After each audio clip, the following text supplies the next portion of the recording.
随着黑神话悟空的发售日临近，游客也在5月19日公布了游戏的 PC 标准版，售价为268，并且会在 VGame 上同步发售。定价预告中也出现了一些新的画面，相比于之前的线下试玩，打击感方面似乎得到了加强，攻击产生的粒子特效更为明显。当然，本期视频更多的还是聊一聊定价以及登录 VGame 方面的问题。首先 ，PC 标准版268的售价，对标这类体量的游戏，这个定价属于正常范围，至少游客没有拿着国产游戏的情怀定个什么398、498。但即便是268这个定价，也肯定会有不少玩家觉得太贵，甚至觉得国产游戏而已，超过120就算贵了，似乎觉得国产3A 游戏就是不配跟国外的3A 游戏定同样的价格。我估计真要是定个100多，那些嚷嚷着超过120就算贵的人，那不得说黑神话这个定价多半有内购或是套路，再等等打折也不是不可能，不买就是不买是吧？至于登录 VGame， 许多玩家想必也会觉得硬菜端到厕所里去了。我个人觉得这一点大可不必理会，毕竟黑神话悟空是全平台发售，又不是 VGame 一家独占，玩家也可以选择 Steam 或是主机版，而且这未尝不是一件好事。但凡了解单机游戏的玩家都知道，任何游戏只要上了 PC， 早晚都会出现学习版，甚至和游戏同步出现也不是不可能。以企鹅的影响力，绝对能够遏制学习版的传播，至少能够保障黑神话悟空在国内的销量。说白了，别人游客也是要吃饭的，只有回本乃至挣钱，才能让他们有信心做出更好的游戏，也能让其他游戏厂商看到，做一款优秀的单机游戏确实能够挣钱，从而纷纷涌入单机市场。这样的话，国内的3A 大作以及各个制作精良的独立游戏佳作，甚至是能够震惊世界的神作，也绝对会如雨后春笋般出现。当然，有些玩家或许会担心审核制度的限制，但只要让所有人看到，咱们也能用单机游戏来传播属于我们自己的中华文化，那么早晚都会出现更加完善的游戏分级制度。以黑神话悟空如今的热度，肯定有玩家真心希望它能够大卖，从而打开国内单机游戏的市场，让更多优秀的作品问世。然而树大招风，既然有支持的人，那自然也会有看不起的人，他们根本就不会在意这款游戏的死活，而是更想看着游戏科学那群心怀梦想的人是如何跌下神坛的。因为在他们眼里，既然你想做国产单机游戏，那么就得做到拳打艾尔登法环，脚踢只狼，还得随手再给鬼泣和战神一巴掌，仿佛国产游戏就得一步登天，只要有任何一处瑕疵就会被无限放大。黄魔作为一个从09年就开始接触单机游戏的老玩家，已经看着国产单机游戏贵得太久了。我也承认这些年许多老牌的国产单机游戏靠着所谓的情怀来收割每一位希望国产单机能够好起来的玩家。时过境迁，当年那批对国产单机游戏还心存希望的老玩家，或许现在早已心寒，再加上国内充斥着氪金的环境以及部分玩家的谩骂和嘲讽，导致如今的国产单机游戏就像是从未见过自己母亲的孙悟空。而黑神话悟空的出现，无疑是让孙悟空找到了自己的母亲。我非常喜欢宝莲灯里孙悟空回答沉香的话，里面生动诠释了已经成为斗战胜佛的孙悟空，如果知道了自己的母亲在哪，他将会做什么。你没有妈妈，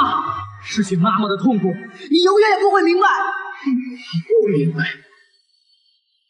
你怎么知道我没妈妈？啊，没有妈妈哪来的我？都说我是石头里蹦出来的，我才不信呢！他肯定是得罪了哪个恶魔，被压在什么山底下，肯定是这样。你才离开妈妈7年，你就这么痛苦，那么痛苦。我一生下来就没见过妈妈的面儿，我的心情你们谁能明白？我要是知道妈妈在哪儿，我就是把天捅个窟窿，我也要把她救出来。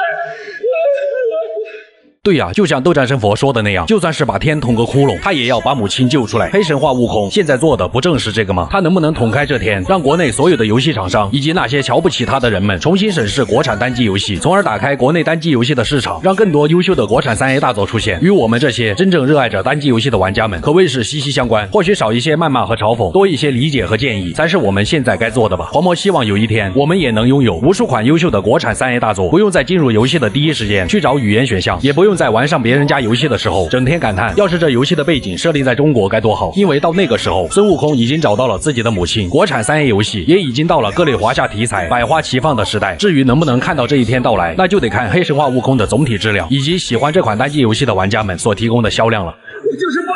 天捅个窟窿，我要把它救出来。我是修边黄魔，咱们下期再见。